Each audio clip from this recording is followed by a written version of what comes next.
Okay, welcome to the last Greek of the week as we finish Acts 3:12 through 13. Go ahead and see if you can read that Greek. Okay, how'd you do? And now I'll try.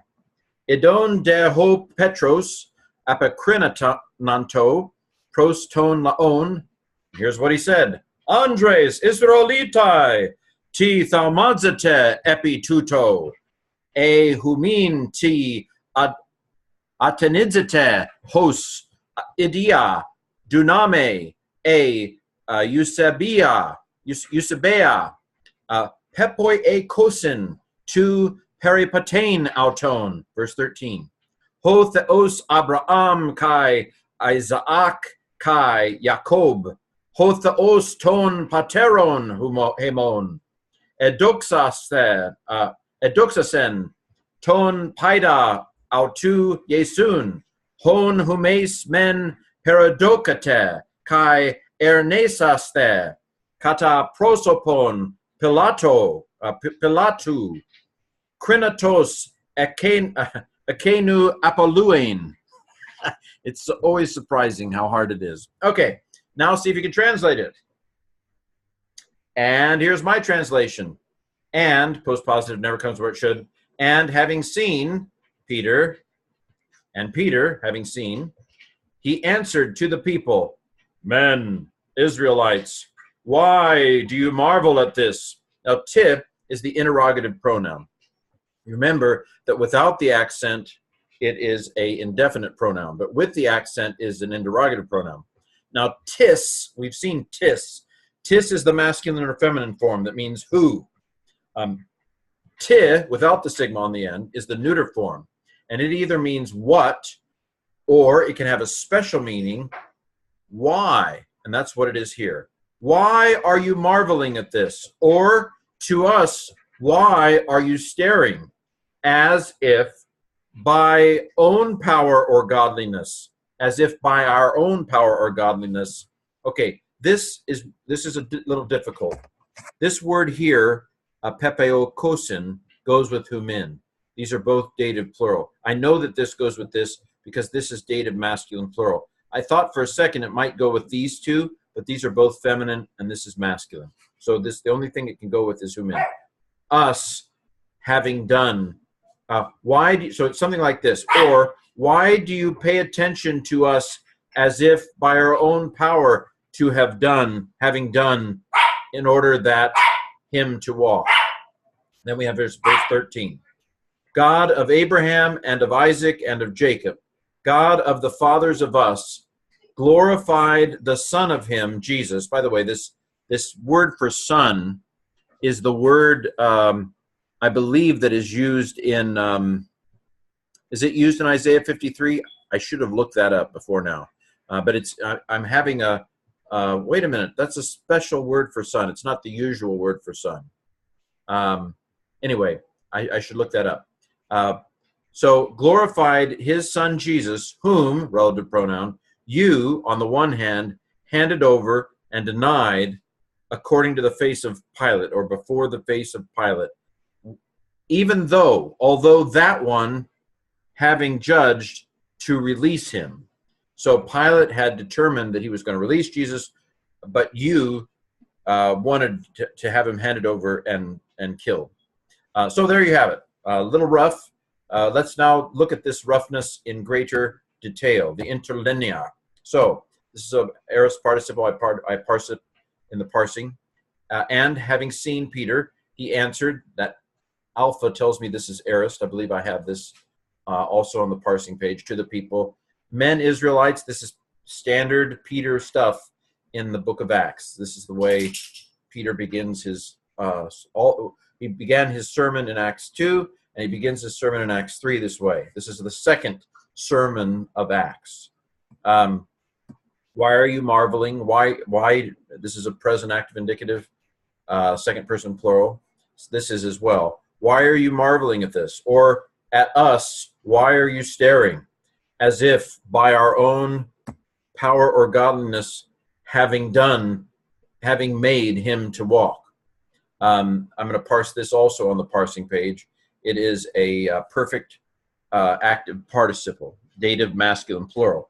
And so the dative plural goes with humin, which is dative plural. In order for him to walk. This is an infinitive construction. I call it an infinitive game.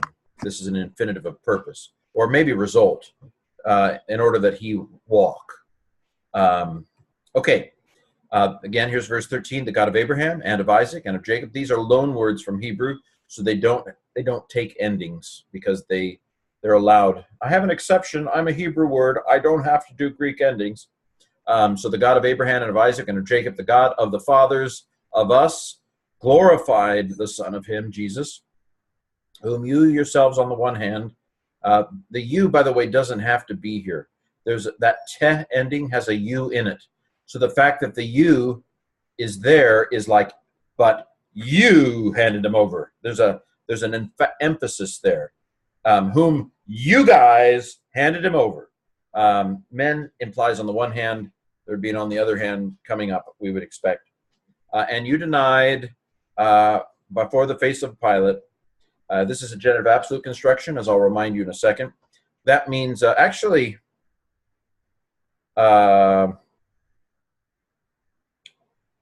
Pilate, there is the purpose of a genitive absolute is where there isn't a word to hang the participle on. Actually, there is a word that it's hanging on. So is this a genitive absolute? It's not. I don't know what to call it because it isn't absolute. But anyway, it has the form of a genitive absolute. The form of a genitive absolute is a noun or pronoun in the genitive with a participle in the genitive. But this actually should be genitive because it's talking about Pilate.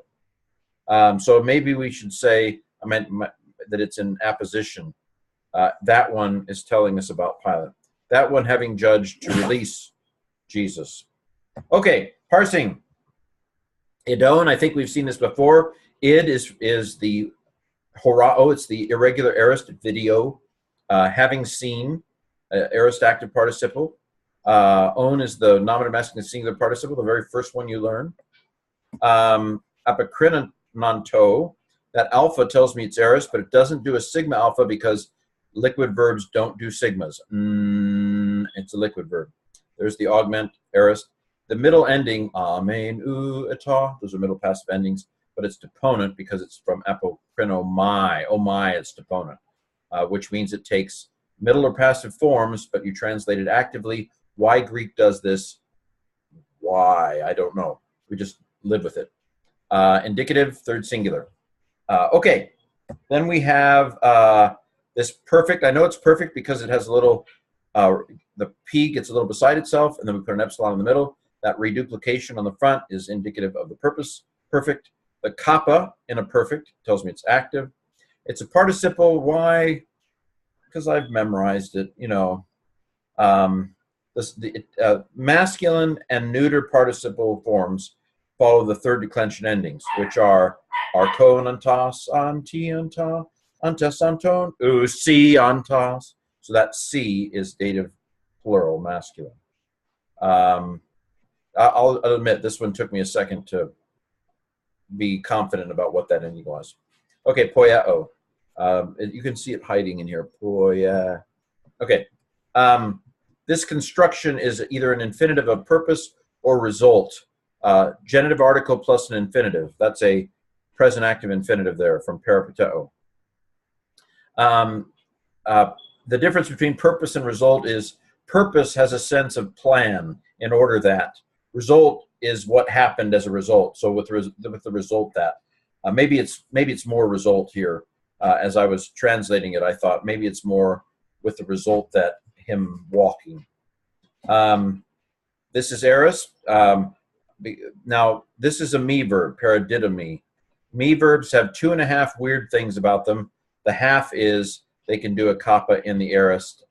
I'm sorry, but this is indeed aorist. There's the augment right there. So it's aorist, active indicative. This is a te, second person plural, paradidomi, to hand over, to deliver, to arrest, to betray. It means a lot of things. Ernesaste. So there's the sigma alpha of the aorist. Sta is a middle ending, but arnet, oh my, it's deponent. So It looks middle or passive, but it has an active meaning. It's indicative. There's the augment, second plural, arneomai, to deny. And then here, I thought this was genitive absolute, but now that I've actually thought a little bit about it, and pilot is actually in the genitive, maybe it's actually more in apposition to pilot, and just looks like a genitive absolute. But anyway, this verb is aorist active participle. My aunt is an active participle. The alpha tells me it's aorist, but it's a liquid verb, so it doesn't do a sigma. Then that's genitive masculine singular ending when you're following the third declension. Archon, antas, there you have it, genitive masculine singular. Okay, this has been the verses for the day. We finish out verses 1 through 13 of chapter 3 for this week.